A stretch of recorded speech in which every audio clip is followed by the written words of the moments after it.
Assalamualaikum warahmatullahi wabarakatuh. Saya Irunisa Salsabila Putri Ramadhanti dari kelas 11 MIPA 2 nomor absen 8. Pada video kali ini saya akan menjelaskan sedikit materi tentang sistem reproduksi pada manusia. Yang pertama, saya akan menjelaskan apa itu sistem reproduksi. Jadi, sistem reproduksi adalah suatu proses untuk berkembang biak dan menghasilkan keturunan. Selanjutnya ada organ reproduksi pada pria. Sistem reproduksi pada pria berfungsi menghasilkan sperma di dalam testis, mengantarkan semen menuju vagina, dan membentuk hormon testosteron. Sistem reproduksi terdiri atas organ reproduksi luar, yaitu ada penis dan skrotum, serta organ reproduksi dalam, ada testis, saluran kelamin, dan kelenjar kelamin. Dan yang kedua ada organ reproduksi pada wanita. Sistem reproduksi pada wanita memiliki beberapa fungsi, yaitu menghasilkan ovum sebagai tempat terjadinya fertilasi dan mempersiapkan dinding uterus untuk penempelan dan perkembangan embrio dan menghasilkan estrogen. Organ reproduksi wanita terdiri dari organ reproduksi luar yaitu vulva, klitoris, dan labium, serta organ reproduksi dalam ada ovarium, vagina, uterus, dan oviduk. Pada bagian C ada gametogenesis. Gametogenesis merupakan peristiwa pembentukan gamet atau sel kelamin.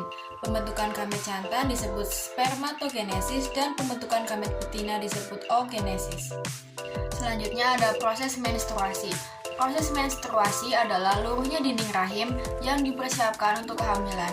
Jika tidak terjadi pembuahan sel telur oleh sel sperma, wanita akan mengalami proses menstruasi setiap bulannya. Berikut fase-fase dalam siklus menstruasi. Yang pertama ada fase praovulasi, yang kedua ada fase ovulasi, yang ketiga ada fase pasca ovulasi, dan yang keempat adalah fase menstruasi. Yang E ada fertilisasi, kehamilan, dan kelahiran.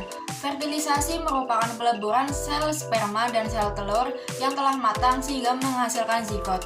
Zigot akan mengalami implantasi pada dinding uterus dan tumbuh berkembang menjadi embrio dan janin. Keadaan demikian disebut masa kehamilan atau nidasi. Janin akan keluar dari uterus setelah berusia 38 minggu atau 9 bulan 10 hari. Peristiwa ini disebut kelahiran. Pada bagian F ada ASI atau air susu ibu dan KB atau keluarga berencana. Yang pertama yaitu ASI, air susu ibu. Selama masa kehamilan, kelenjar air susu membesar karena pertambahan jumlah sel penyekresi air susu yang dipengaruhi oleh hormon estrogen dan progesteron. Pembentukan ASI dihambat oleh hormon progesteron.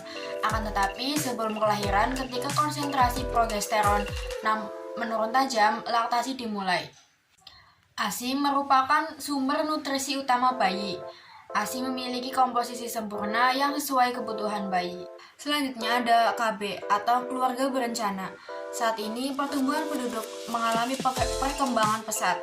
Dengan lahan hidup yang tetap, pertumbuhan penduduk yang tinggi dapat menimbulkan masalah di berbagai bidang seperti sandang, pangan, dan papan, dan kesehatan. Untuk mengatasi masalah ini, pemerintah melakukan program pengaturan kelahiran disebut program keluarga berencana atau KB. Selanjutnya adalah gangguan dan kelainan pada sistem reproduksi pada manusia.